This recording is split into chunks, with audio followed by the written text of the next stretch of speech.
Warning: the following video contains explicit language which may be offensive to some viewers or inappropriate for children. The content within this video is intended for mature audiences only. Are you ready?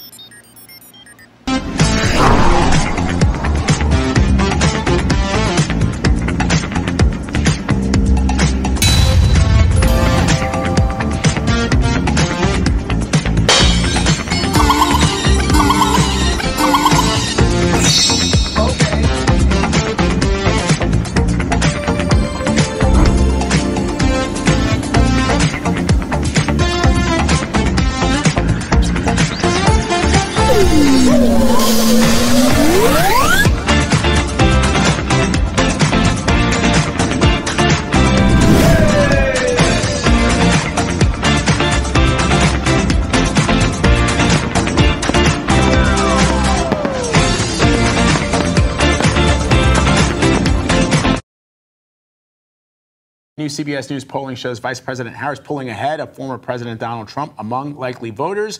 Harris currently stands at 52% to Trump's 48%. And in battleground states, she stands at 51%, up from the 50-50 split last month. Now, the change comes as more voters have a positive view of the economy falling interest rates and gas prices. So joining me now with the very latest on both campaigns, our CBS News political correspondent, Caitlin Buie-Hearns, and campaign reporter Nidia Cavazos. All right, so ladies, let me start with you, Nidia.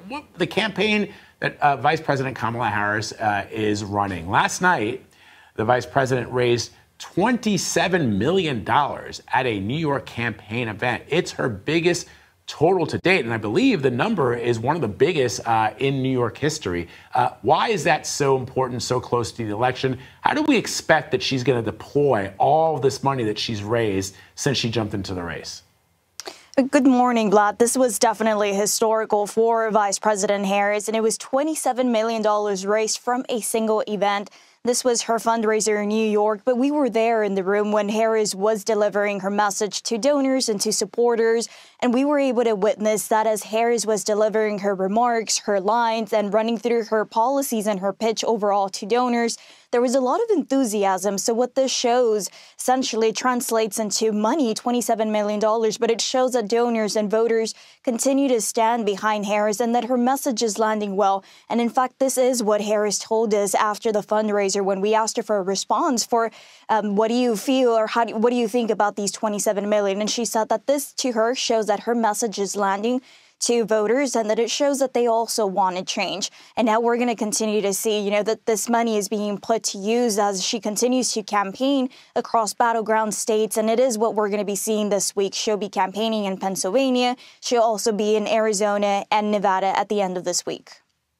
All right, Caitlin, over to you now. As you know, over the weekend, former President Donald Trump addressed his future if he does not win in November. I want to play a bit of what he had to say.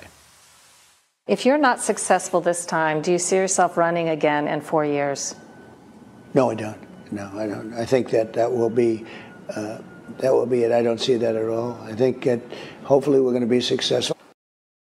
Caitlin, this is interesting because, as you know, the former president has been a major force in the Republican Party since his nomination for the presidency back in 2015. Has there been any reaction to a statement from party leaders? It is notable, Vlad, as you mentioned, he's been the face of the Republican Party for a decade. They are nominating him for the third time in a row to be the party's nominee.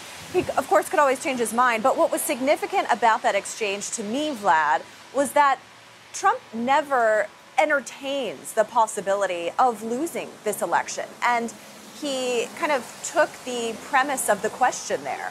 So that was significant to me. He obviously hasn't accepted the results of the last election. And even in that ABC News debate a couple of weeks ago, he was given the opportunity to and declined. And so this was a little bit of a different kind of tone that he took in that exchange that you just played there, this idea of entertaining any sort of possibility about not winning this election. I can tell you, though, on the ground here in Pennsylvania, this is a key battleground state. He is making 2 stops here. Our new polling that you just mentioned shows a neck-and-neck race here. The 2 candidates are tied. So So really the focus is on really spending a lot of time in these battleground states with just about 6 weeks to go until Election Day. All right, Caitlin Huey Burns, Nydia Cavazos, thank you both. Appreciate it. Hey, everybody, it's Jeff.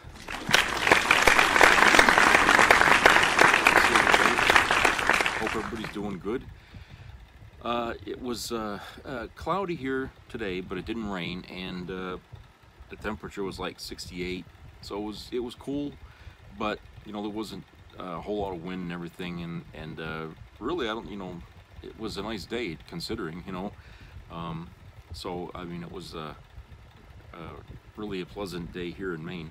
I went down to what the hell, Spirit Store, and they had some you know, all kinds of Halloween stuff down there, as they do. And I went and grabbed a mystery bag of a keychain, and and it's Grandpa from the Monsters. I thought it was cute.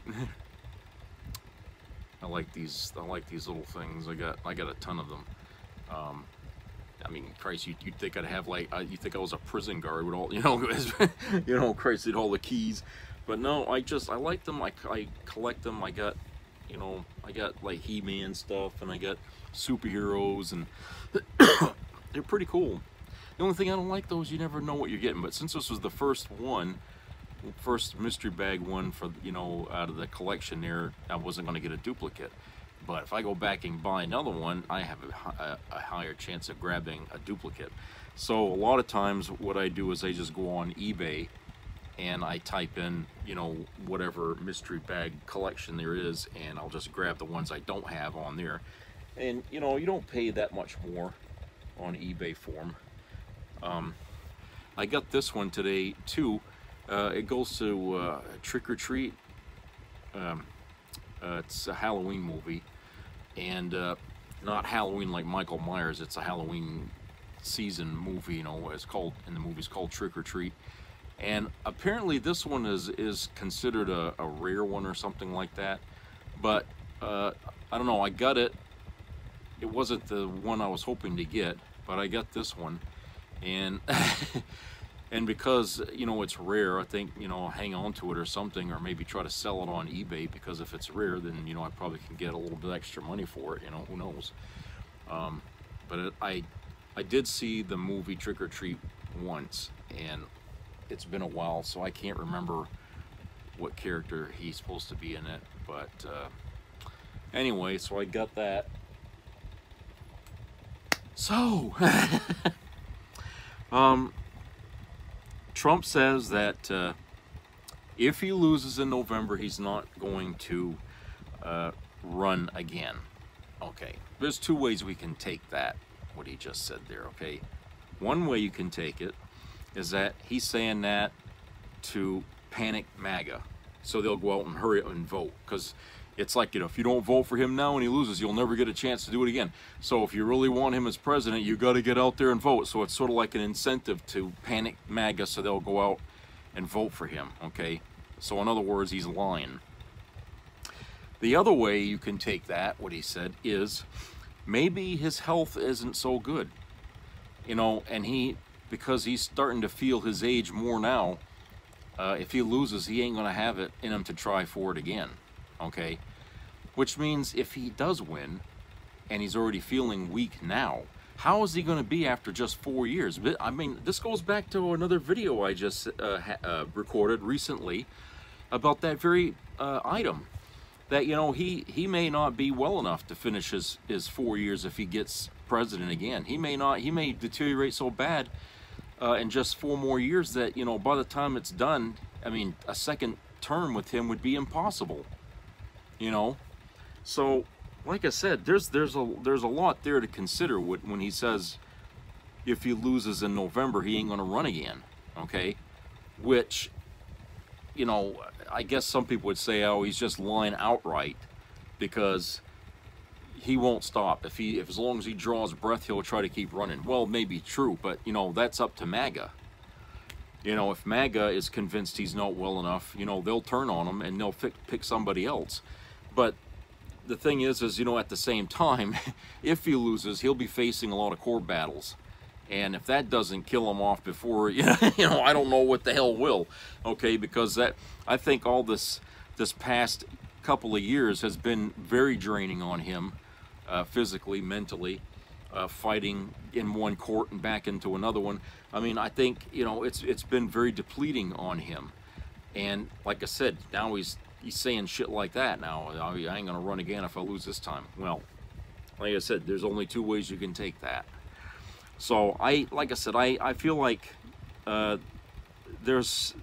he's revealing when he talks to reporters at rallies or something, he reveals a little bit more truth about himself than he really, I don't think he really understands when he's saying stuff like that, you know, how people will interpret that. Because, you know, the problem that he can't tell the truth outright, you know, obviously. But when even in his own lies, he reveals some truth, you know, and like I said, that could be a sign that, you know, he's either trying to panic his own base, or he's revealing that, you know, he ain't well enough to do another campaign after 4 years, you know, and he just, you know, but it's not like, you know, I think most people, and I think some MAGA people probably understand that before he did, because look, have you heard any of these people, his base, bitching about, you know, age, you know, and, you know, him not being able to put a coherent speech? I mean, they were nitpicking Biden to no end, okay? Every fucking day they were out there hammering Biden. He's too old. He's too this. He's too that. Okay, he can't think clearly. He can't put a string of sentence together. I mean, they were just relentless attacking him. Well, now that Biden's out, that makes Trump the oldest person running, okay? And he's been showing signs of that all along, okay? It's just MAGA would never bring it up. You know, it's like what somebody says, they project. They were projecting on Biden what they saw in Trump, okay? Trying to divert your eyes from Trump's weariness and putting it on Biden, okay? So now that there is no Biden for them to direct, you know, now they're just shut up. They don't say anything. They're not going to say a fucking word about it. And for some reason, the Democrats, you know, where now they have the opportunity to really nail that home, they ought to be out there right now, you know, saying, look, this guy ain't healthy. You know, he can't, he talks about shit that don't make any sense. He rambles. He tells stories that are not true. You know, he goes on, you know, signs of dementia. Okay. And I feel like, you know, now is the time to take advantage of that and really, you know, impress on people the fact that his health, he's going to 78 or 79 years old, you know, in 4 more years, he's going to be older than Biden, right? Than Biden is now. He's going to be older. Okay. And he's already showing signs that his thoughts are all like a swamp. He can't think of anything straight. You know, he really isn't good, strong enough mentally to do another stint as president at this point. Okay, when he lost the presidency 4 years ago, that was it. Okay, because here he is now, and he ain't very. I mean, if he'd have had those 4 years instead of Biden, okay, he would have made it through. But now, it's like he would be running for a 3rd term, and look what condition he's in now. No, I'm sorry, but there's a lot of reasons why we shouldn't vote for Trump, okay? And the reasons are legion, okay? The list is a mile long, okay? There is only one choice, unfortunately, and I hate elections where there's only, like, you know, one choice. I mean, 2 choices aren't really that great either, but when you got an election that's just really the most logical choice is just this one person, and the other side just doesn't even come to the plate, okay? You don't have any, you have to vote for Kamala, you know, whether you're a MAGA or not, okay? Because, you know, we're right now, the times internationally, you know, are stretched beyond belief here. I mean, you know, things are getting wild in parts of the world, and you know, NATO is involved, and we're involved, and China's involved, and we got things going on in the Gaza Strip and Israel. I mean, we got all these things where we need somebody who is on their fucking game. Okay, just like Kamala was at that debate. Okay, we need somebody who's on their fucking game and not just thinking about themselves and how they look on TV. Okay, we need somebody out there who understands how to deal with these problems. She's been vice president for 4 years. She's worked under Biden. She's learned some things under him. Okay, plus she's going to have, you know, an experienced staff working with her. We need her, and we need them. This is the time we got to have them sitting in the White House now. We've done fun and games. Okay, we had our Bushes, we had our Trumps. Okay, we had our fun and games. Okay, and that cost us dearly by putting in people that didn't deserve to be president. We got to stop doing that now, because now we really have to pay attention to what's going on. We got to get serious. We got to stop the bullshit debates. We got to stop pretending that the sky is pink when it's blue. Okay, we got to stop that. People in the MAGA party need to wake up, come to reality, understand, okay, you had your fantasy, let's end that, and let's start thinking reality here. Okay, now's the time we need to get serious, because, you know, we could be, you know, looking at challenges from China as they want to take Taiwan. Okay, and Australia needs us to help with what they're doing down their way too. Okay, we also got to help out to bring a stop to the fighting over in Israel and what's happening there. That whole mess there, and that thing has to stop. We got to help out Ukraine. Okay, we got to help them out, so that way Russia doesn't stomp all over their ass, you know, and take territory away from them, and come off looking like, you know, NATO is weak, and you know what I'm saying. We have to be there for them. We committed to them. We have to honor our commitments. And I don't care what people think about these areas of the world, trying to say that it's not important or what have you. They are important. Okay, if you analyze what's happening there, and you look at the big picture, okay, these things, you know, are escalating, and you know, they sense, I think, that the United States' military assets are not as they should be, especially when you're looking at our Navy, because, you know, China's outproduced us Navy-wise, you know, by quite a bit. All right, so, you know, we really need to get back to that war footing that we had during the Cold War. We need to go back to that, unfortunately. Okay, so that means we got to invest in construction of ships. We need to invest in construction of weapons like rockets, things like that.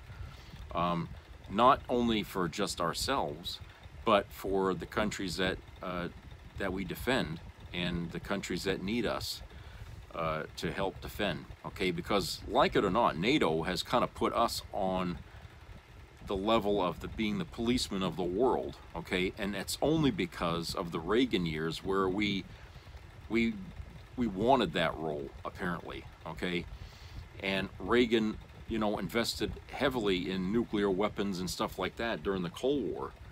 Okay, and that came about, of course, after the Cuban Missile Crisis, you know, and it you know, it highlighted to the country that Russia is, or the Soviet Union back then, was always going to be, you know, itching to do something again, you know, and so we have to be ready for it. We have to show that we're strong.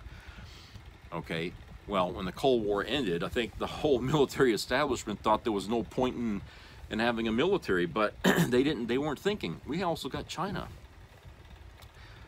North Korea, you know, we still got those asinine countries that we got to deal with. Okay, their governments.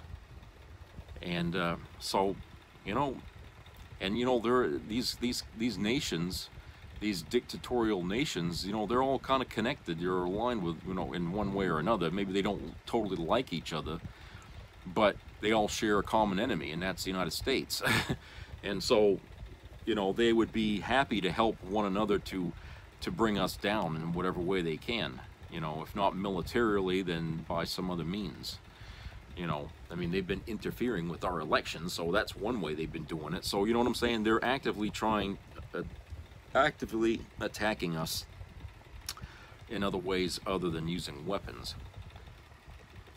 So, we need somebody who's going to understand that and take those threats seriously. And Trump, you know, it's like Kamala said, he's easy to manipulate. All right? You write him a love letter and, oh, he's all happy. He loves these people, okay? No matter what's going on, you know, all they got to do is flatter him and that's it. So, you know, that's the last person we need right now, okay? Because they'll take advantage of him, and before you know it, we're going to be partners with a communist regime, and the rest of the free world is going to be on a war footing against us, because they're not going to trust the United States anymore after that, you know? So, you know, that's like what I said, that's just kind of why I think that, you know, there is only one choice for president this time around. We have no, you know, it would be nice if we had other choices, okay, I guess, because that would be a real definition of a free society, right? You'd have, like, lots of choices. Unfortunately, we only get two, and there's only one of the two is actually fit for office, and it ain't Trump. All right, let's go to commercial break. We'll be right back.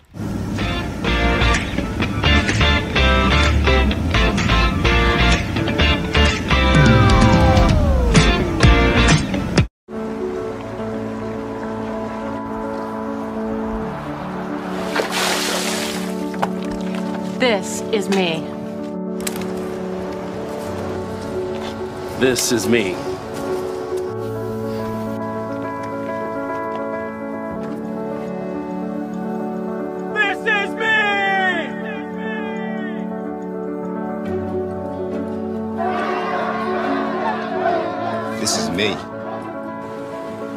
I'm Alex Curtis, I'm a lobsterman in Maine, and this is me.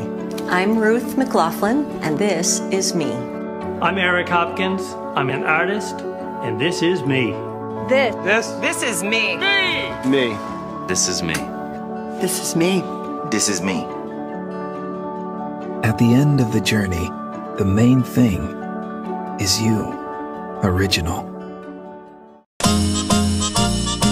Dick, we never got along. Correct. You were a warmonger. And you were a commie. Surprising to be on the same side as you. Surprising to me, too. I'm still on the left. I'm still on the right.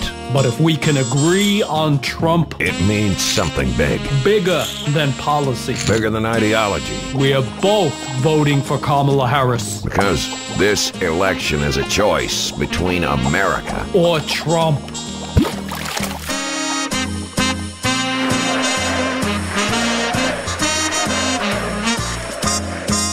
Have you heard the latest about North Carolina Republican candidate for governor Mark Robinson? It's all true. He's been seen in public with a convicted felon. Not just any felon, but a felon who's found liable for sexual assault by his hometown jury. He even praises the felon. On this stage today, I am endorsing Donald J. Trump as the President of the United States of America. What a weirdo. He loves the felon, and the felon loves the weirdo. This is Martin Luther King on steroids. Everything you've heard about Mark Robinson and Donald Trump is true. They deserve each other. But North Carolina and America deserve better.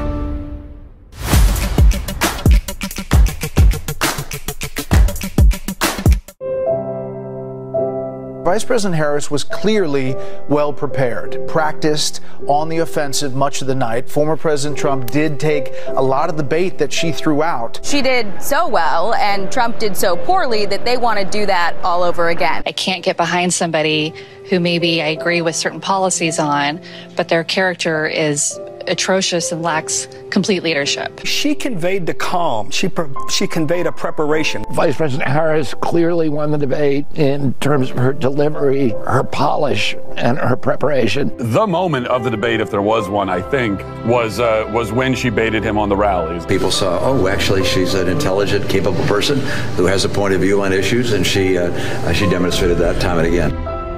She was composed, she was prepared, she kept her cool, she saw advantages, she took them. Donald Trump looked old tonight. Yeah. This is the difference between someone who's well prepared and someone who's unprepared. Whoever did debate prep for Donald Trump should be fired. Truly a difficult night.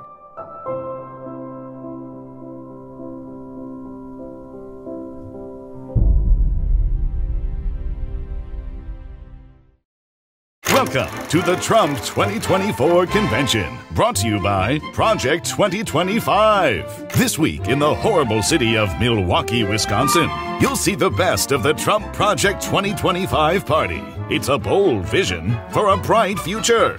With Trump Project 2025, you'll love how new tariffs will make everything more expensive and set off runaway inflation. We know you'll appreciate paying for the big tax cut our struggling billionaires need. When you seniors are done freeloading, check out Project 2025's plan to end Medicare, Medicaid, and Social Security. So get out of that nursing home bed and get back to work. And ladies, this convention has so much in store for you. With Project 2025, you'll learn how good you'll have it in the kitchen. Girls, if your marriage isn't working out, you'll need Project 2025's helpful tips to keep the romance alive, even if he's abusive, because we're getting rid of divorce. And if Mr. Wrong gets you pregnant, welcome to motherhood, because we've ended Roe v. Wade and we're going to criminalize birth control. And minorities, well, you didn't need those silly voting rights anyway. For you Jews, Muslims, Mormons, and other fake religions, you'll get a head start on learning America is a Christian nation. Project 2025 is Donald Trump's plan for your future, and it couldn't be any brighter. Project 2025 Bright Future Guarantee applies to white evangelical Christian men only. Other conditions may apply. Offer not valid in a functioning republic. It's never the Republicans who ever bring up race. Is she Indian or is she black? She was Indian all the way, and then all of a sudden she made a turn and she became a black person. This woman, this disaster whose only qualification was having a vagina and the right skin color. Either Kamala Harris, she's the original Haktua girl. She's never earned or won anything. Pimp's trying to find a woman that's weak. You know what I mean, man?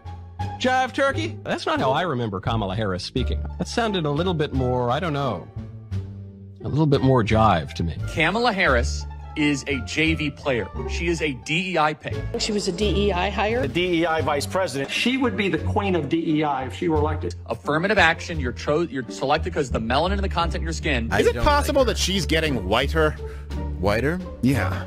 I think they've been. Have you seen her lately? Like, it is weird. It's like she's like a biracial werewolf. Just. I've noticed she started wearing. Straightening. She's a DEI hire, right? She's a woman. She's colored, therefore she's got to be good. So racist. I don't.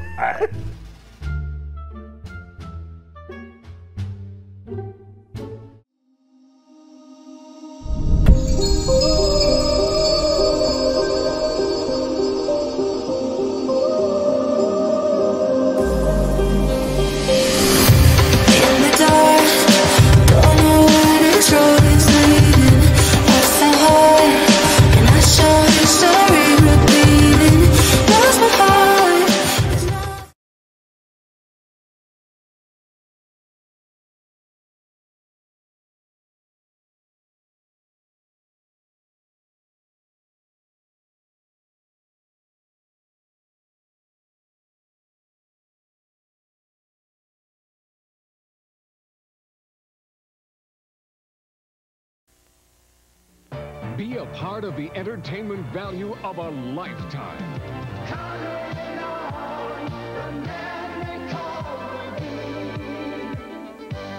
I loved it. It was the best performance I've seen in a lifetime. I loved the show.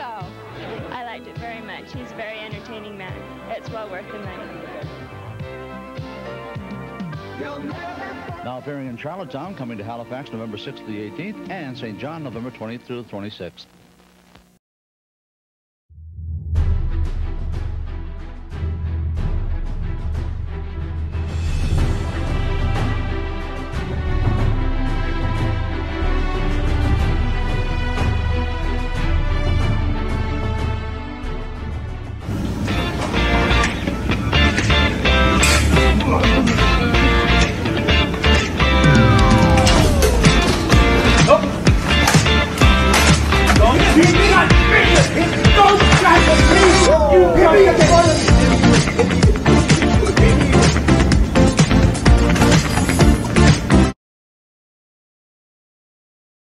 Donald Trump delivered a rally speech in Wilmington, North Carolina that went so horribly wrong so quickly, supporters were seen scrambling for the exits. Yes, they really are leaving in droves, and we will get to that.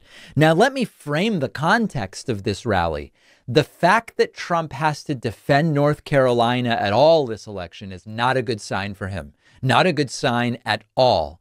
It's also notable that despite Trump having endorsed Lieutenant Governor Mark Robinson in North Carolina for governor, Robinson was nowhere to be seen at this rally. And we know why. It's because this ridiculous scandal broke where we found out that Robinson had bragged about peeping into girls' showers and locker rooms and being a black Nazi and liking transgender porn. And all of a sudden he's gone. Even though Trump's in North Carolina, there's no Mark Robinson to be seen. Donald Trump making delusional promises, as he often does, including that we're going to Mars before the end of Trump's term. Leading, but military, we're going to reach, and it's my plan. I'll talk to Elon. Elon, get those rocket ships going, because we want to reach Mars before the end of my term. We want to do it. And we want to have also great military protection. We will not reach Mars with people before January 2029. Now, you know, Trump can talk to Elon, as he says, or do whatever, but that's not going to happen. Now, if some advanced supply mission is sent up there or some other kind of rover, Trump will say, that's what I meant, and we did it because of me. But we as humans are not going to be reaching Mars in 2029, by January of 2029, really 2028 or earlier. Donald Trump had posted a bizarre Truth Social rant over the weekend about how women are poorer and all this different stuff. This was on Truth. Truth Central. He read the Truth during the speech, and it didn't exactly excite too many women. So let's talk about our great women, all right? Because women have gone through a lot. They've gone through a lot. By the way, the reflection you are seeing is that Trump is now enclosed in a thick glass box during these speeches. Women are poorer than they were 4 years ago. Poorer. Are less healthy than they were 4 years ago. Are less safe on the streets than they were 4 years ago, are paying much higher prices for groceries and everything else than they were 4 years ago, are more stressed and depressed and unhappy than so are men, by the way, they were 4 years ago, and are less optimistic and confident in the future than they were just 4 years ago. I will fix all of that, women. I will fix all of that, and I will fix it fast. I will fix everything for women, and only I can do it. The woman who might be president certainly won't. Me, the guy who knows nothing and has had endless affairs and has disrespected women in so many different ways, I'll be the one to fix it for everybody. I don't think this is convincing anybody. And muted applause from the crowd, and that's pretty charitable. Donald Trump once again turning his ire and that of the crowd to immigrants. And what a shame that is, right? What a shame that is. And you see how bad it's getting when you look at what's going on with the migrants attacking villages and cities all throughout the Midwest in particular right now, but it's all over. Villages. That's interesting. I mean, I didn't realize that villages were under siege in the United States. Donald Trump, when we talk about conservatism and going back to the way we used to do things for no real reason, right? Like, not because it made sense to do things the way we did them 50 years ago, but they still want to be doing things the way we did them 50 years ago. But they do a lot of car manufacturing, and they're going to be a big beneficiary of what we're doing. We're going to make cars the way we had it 40 or 50 years ago. We were dominant. We're going to be dominant again. They all want our market, but they don't want to make them here. They're going to all make them here. Yes. And of course, as you can remember, 40 to 50 years ago, cars were far less efficient with regard to fuel, and they were far less safe. So why we would want to go back to that, I don't really know. As we discussed earlier, Donald Trump has also been saying at rallies that he doesn't have the time. It's too late to do more debates against Kamala Harris. She's done one debate. I've done two. It's too late to do another. I'd love to in many ways, but it's too late. The voting is cast. The voters are out there immediately. Is everybody voting? Please get out and vote.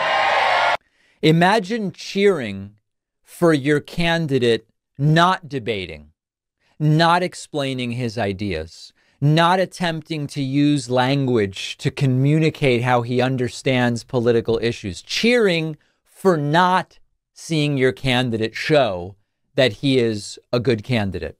Donald Trump now with an absolutely fascinating reversal on inflation, saying, okay, fine, inflation is down, but because things are going poorly. Remember, before, inflation being up was a sign of things going poorly. Now inflation being down is a sign of things going poorly. And we will rapidly defeat inflation. So inflation is a misnomer because the inflation's now getting stabilized because our country is doing badly. That's the best. We will bring it down, and it actually is down because things are bad, but we're going to bring it down with things being good. Although the logic is completely backwards, Trump seems to be acknowledging, maybe for the first time, that he's doing it, that you actually do want some inflation. Suddenly, low inflation is bad, according to Trump. I don't know. And then finally, or as we get to the end of Trump's speech here, Trump insisting that he really isn't weird. He's not a weird guy. Trust him. Neither is JD. That's why she picked this character, this weird guy. You know, he said weird. JD and I are not weird. We got a lot of problems, so we're not weird. He is a weird dude, isn't he? So she got to meet him. He's a radical left lunatic. During the burning of Minnesota, they burned the whole state. Minneapolis was like a fire pit. That's why she picked this. Yeah. So that, and then finally Trump wrapping up the rally with the double-handed jerking motions that he often does. Yep. Behind the glass, of course, it has a little bit less cachet.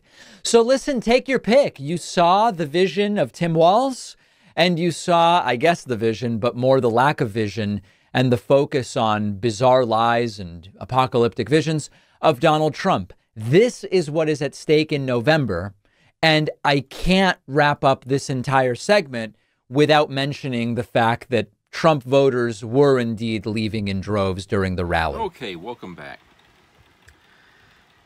Oh, right. So, yeah, the other video, that rally, I had to laugh at the video when Trump was sitting there talking about how women have had it so bad. You know, they went through a lot. And I'm thinking, yeah, you're goddamn right they've gone through a lot thanks to you and your goddamn Project 2020. You scared the living shit out of the women in this country.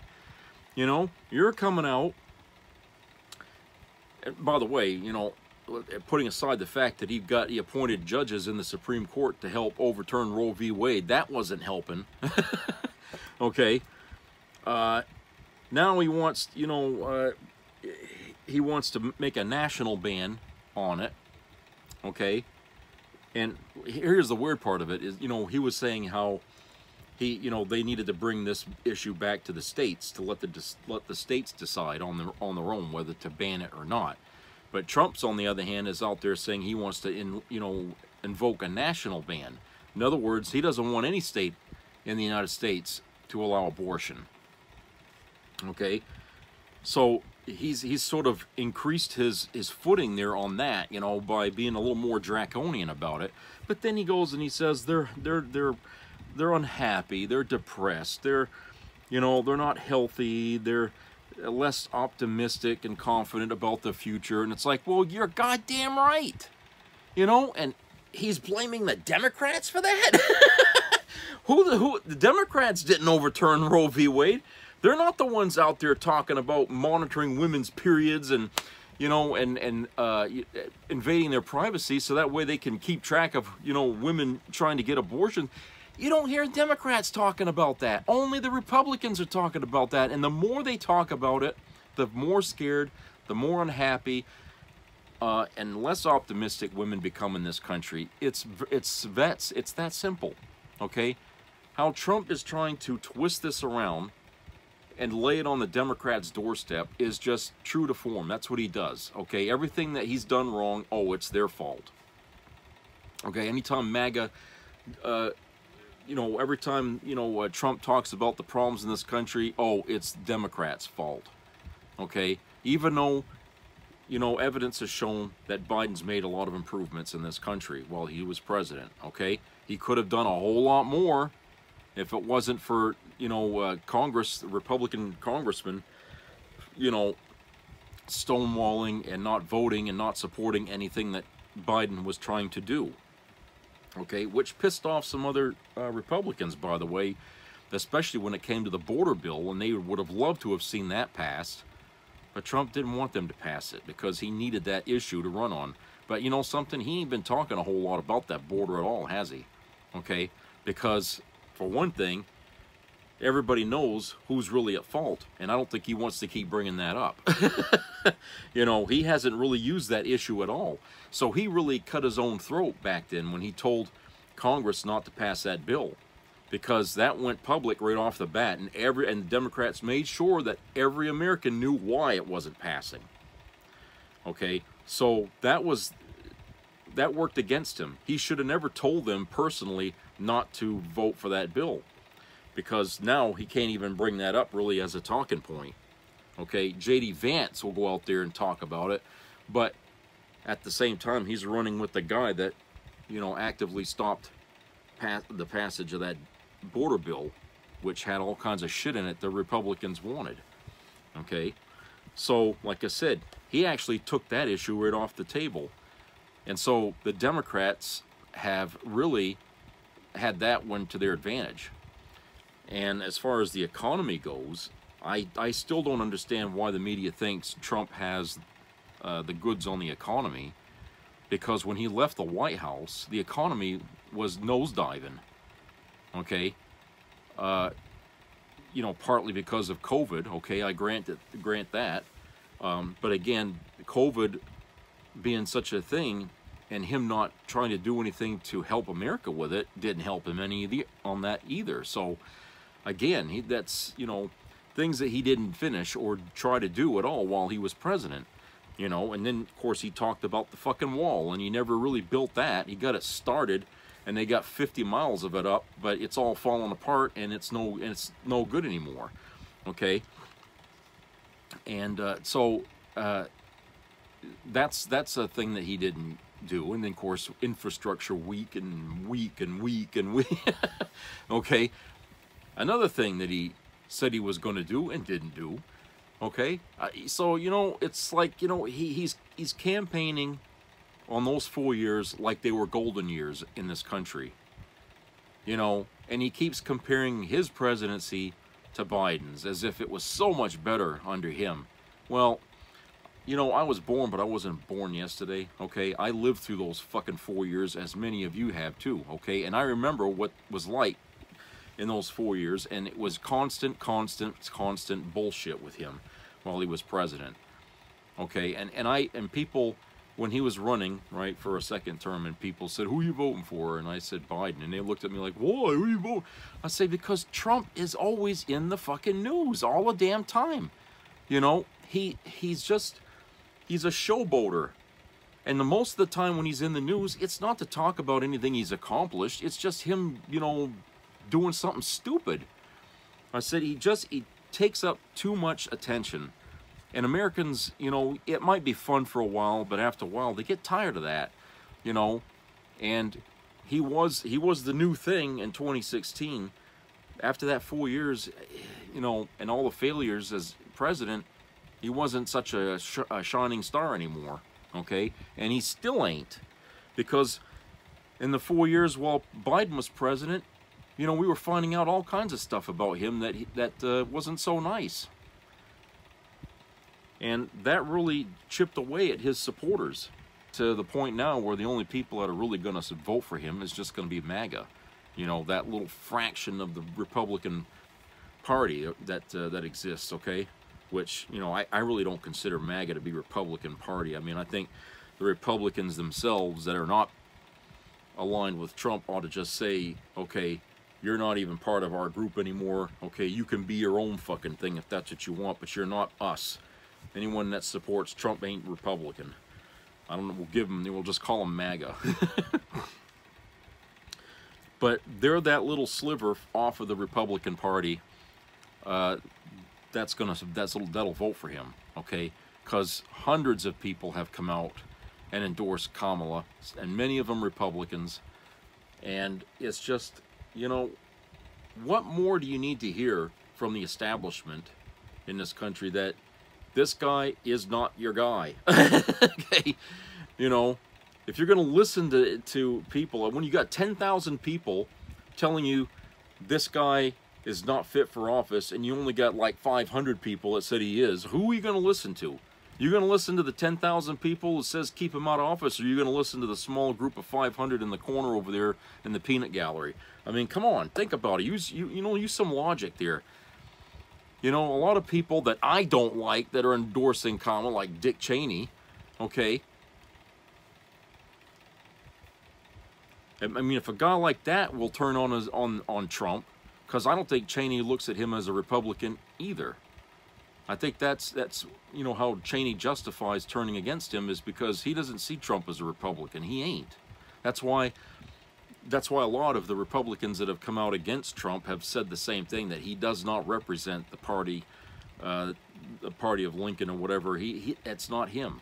He ain't the embodiment of conservative ideas. Okay, he's taken a lot of our ideas and weaponized them. Okay, which is something they wouldn't do, maybe. But you know what I'm saying? He's a big mouth, and he's got fanatics as a base, and the fanatics themselves don't even understand what Trump says to them when he talks to them.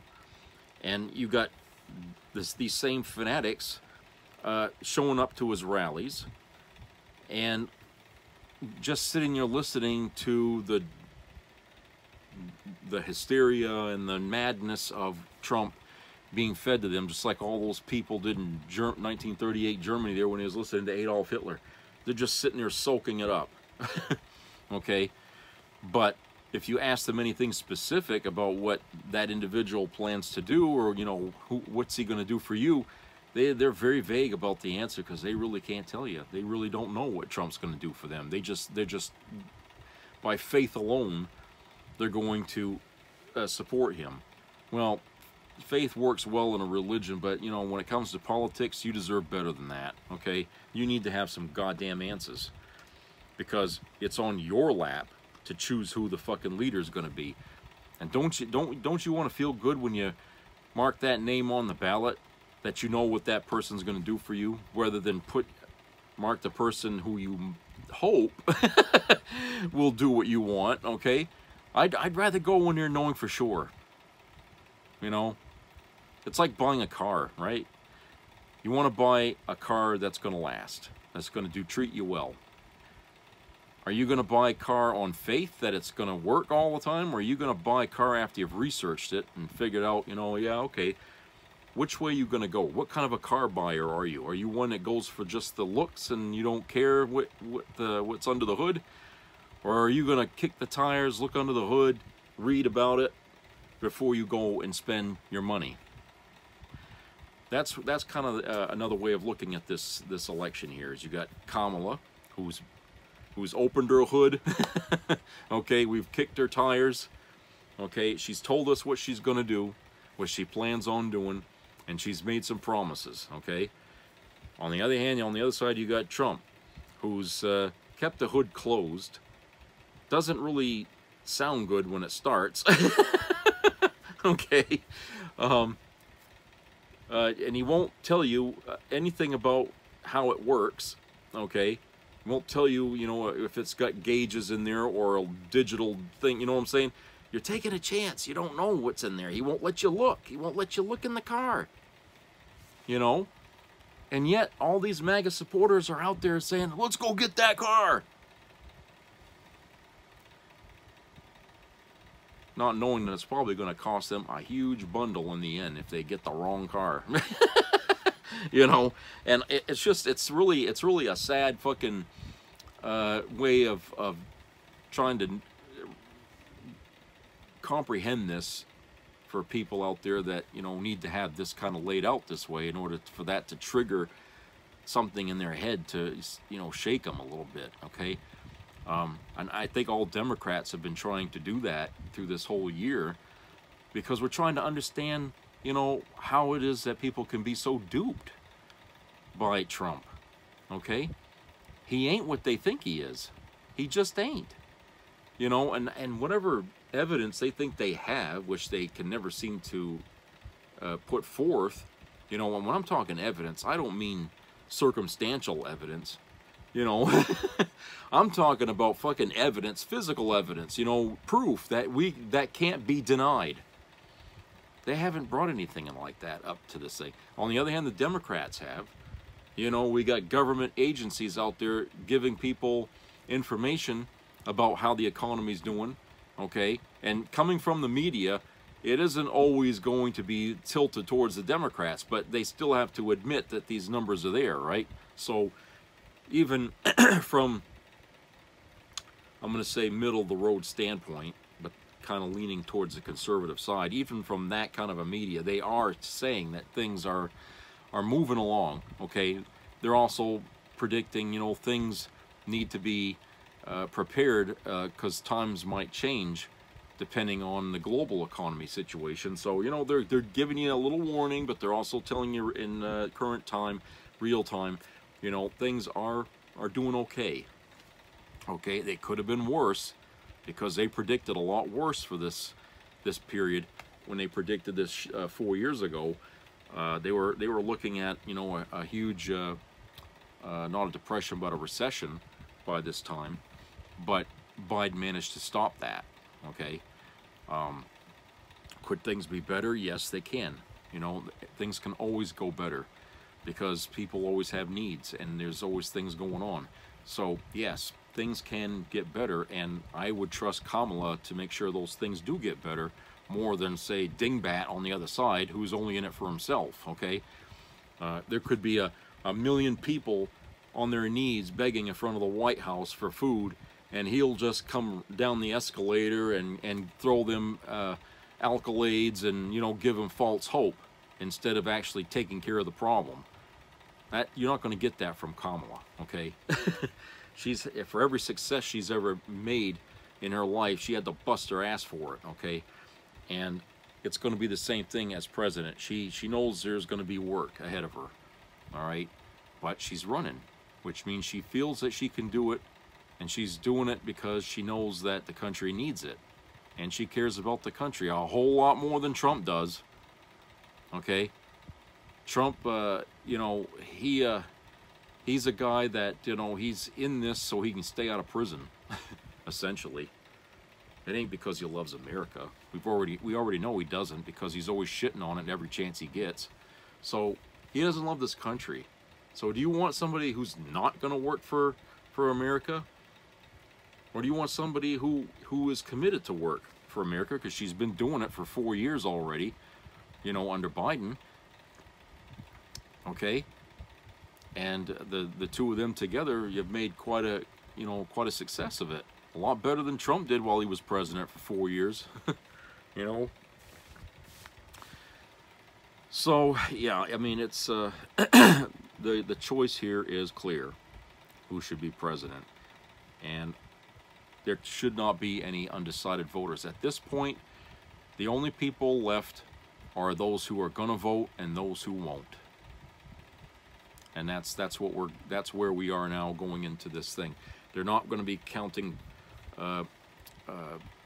polling numbers. They're going to be counting electoral numbers now from here on out. You know, the media is going to be looking to see who's getting the path to the magic number in the electoral votes. Okay, so that's what they're going to be watching now from now on.